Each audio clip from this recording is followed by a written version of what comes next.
Aloha and welcome back. This is Natasha. So today I want to show you 3 different techniques for your cards for backgrounds. Sorry. And I am using my Spectrum Noir alcohol markers. And I just wanted to send a quick thank you to Dawn from Dawn's Crafty Corner. I got these pens from her. Thank you so much, Dawn. And I just wanted to show you a quick little coloring of the fairies that I used on my cards today. So I am taking my Spectrum Noir pens. I have the colors on the top left hand side, the caps. I'm using the PP, so I'm using 4, 5, and 6. And if I forgot to mention, this stamp set is from an old Hero Art, my monthly kit. So I'm taking the lighter color, then applying my darkest and then my mid-tone and blending those all out. And it comes out just beautifully. The blending is amazing. I did use the archival ink here to stamp all of my images on or with. And then I am doing everything on the Bristol cardstock.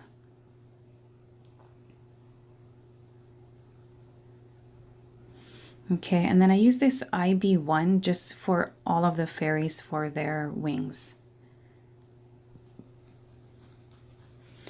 And here I'm showing you that I am coloring in her hair.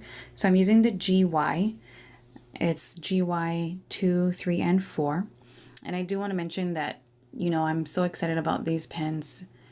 I got a really big set from Dawn. I'm super stoked about, and I've never, you know, I'm new to the alcohol marker world, and so I've never been able to color like hair or flesh tones. I would always just watercolor or pencil with pencils or something my images, if it was, you know, fairies or little people or animals.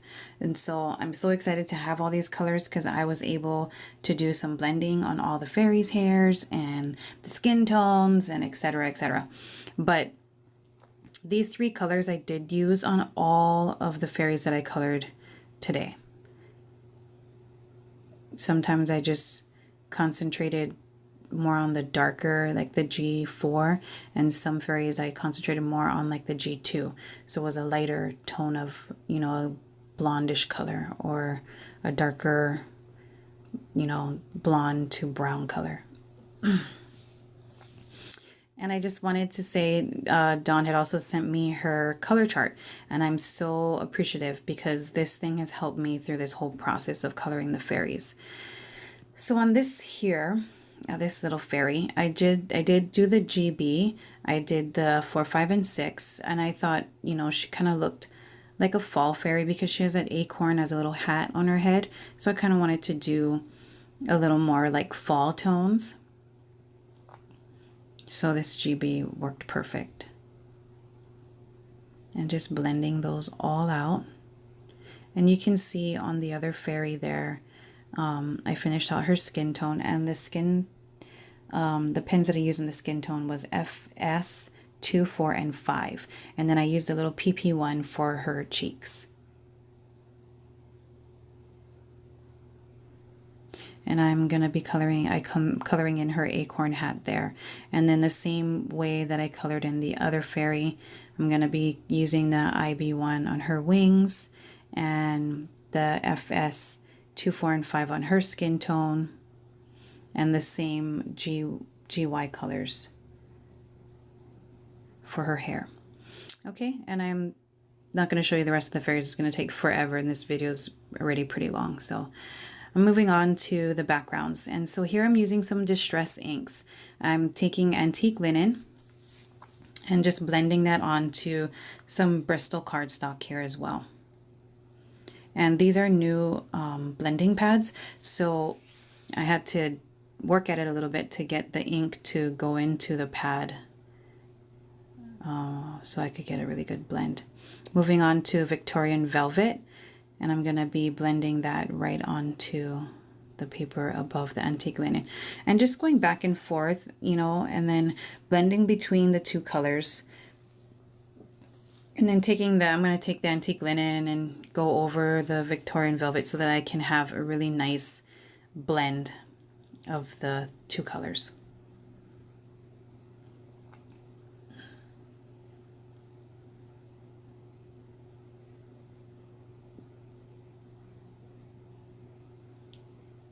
And then there, I'm just going to be blending between the two, just to make it a seamless transition. And I'm going to be moving on to seedless preserves and taking that, and I'm going to be blending that on. And I'm not, you know, like the outsides are a little darker and kind of splotchy, but I'm not concerned about the outsides. I'm going to be cutting out an oval in the middle, so I'm just making sure I get a really nice blend in the middle of the cardstock. And then here, excuse me, taking the hickory smoke, I'm going to be using that and blending it onto the very last, or the bottom piece here on this cardstock. So at this point I felt like, you know, this is not the look I was going for. It's not dark enough. I want it to be really dark. I'm trying to make like a sunset sky. So I just took the ink pad to my craft mat and trying to get a good blend. But I ended up using a little bit of black soot to finish out that top part there. And I mean, look at it. It's amazing. It looks like a great sunset. And I sprayed a little bit of some gold shimmer mist, and I'm just heat setting that. And guys, it is gorgeous. I mean, just look at the colors, how rich and beautiful those colors are. I'm so excited about it. It's got a little bit of, you know, gold dust throughout it. Figured it kind of matched the whole fairy theme I was going for. So here I'm taking in the old Hero Arts kit, it came with the oval die and then this like branch or woodsy die you see up on the right hand side. So I'm using those dies as well. So I cut an oval out of the center of this cardstock background that I made. And it's so gorgeous. I didn't want to throw that piece away. I'm going to save it for something. I have no idea what, but something. So I cut out the other die with some black cardstock, placing it in my MISTI. I picked one of the fairies. I didn't show the coloring of this fairy, but it's basically the same as the other one. And on that fairy, I did use, I can let you know the colors I used was BT 4, 5, and 6 for her dress. Okay, and so I'm using my anti-static tool, and then with Versamark, I'm stamping my sentiment at the bottom. And the sentiment says, "You sparkle." And it's not straight. The sentiment is not straight, but you know, oh well. I didn't notice it at this point, and I put my embossing powder on it and then heat set it, and then I kind of realized that it was a little bit crooked. So oh well, it is what it is, and it came out beautiful anyway, so I don't mind. I'm using the antique gold from Simon Says Stamp, the embossing powder. I'm gonna apply that to my card and heat set that.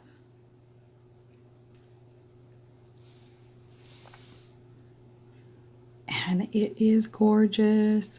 It is so nice. I mean, look at that. Oh, I'm in love with this card. Okay, so here's another background technique. I'm taking a Tim Holtz wood grain embossing folder. I'm taking the white Simon Says Stamp ink pad. I'm going to be pressing the ink pad onto my embossing folder.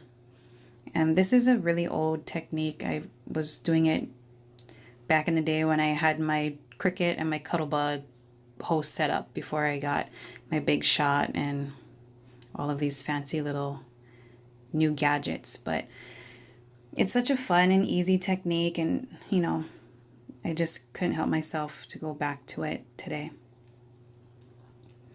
So I'm placing some light gray cardstock.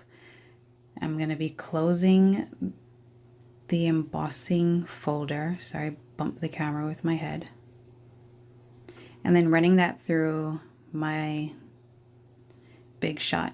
And it just gives so much depth to this wood grain. It's just unbelievable.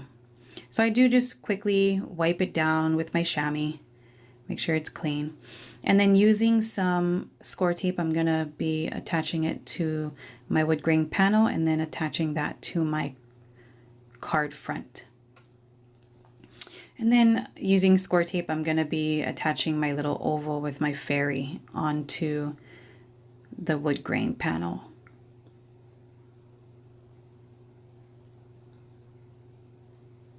And there you can see, You Sparkle is crooked. It's still a gorgeous card though. And here are some still shots. You can see the wood grain and the blending. It's just a beautiful, beautiful card. I did wanted to show you a little bit closer on the ink blending, and I also wanted to point out that all my fairies that I have in this video today, I did add shimmer to all their dresses and their wings. Can't really see it on some of the still shots, so I just wanted to do an up close. And so for this card, I'm just going to walk through it. Not going to show you how I did it, but I did take a background stamp, add some granite ink from Hero Arts. I took a heart die cut and I put some vellum in the back of the heart die cut so that it muted the gray ink in the back a little bit. And then I just added a fairy and a little sentiment, hugs, kisses, and fairy wishes. Really simple, but gorgeous technique there. And then for this technique, I used Distress Oxides. And it has a really chalky finish, as you can see. It's really gorgeous. So I used the fossilized amber, worn lipstick, and broken china. And then I sprayed some water, and then I added a sentiment and 2 fairies. And then the black on the branch cutout, I did use a mirrored black cardstock. But the blending on these fairies, and it's just the blending on the background, it's just amazing. Mahalo for watching, and I will catch you next time.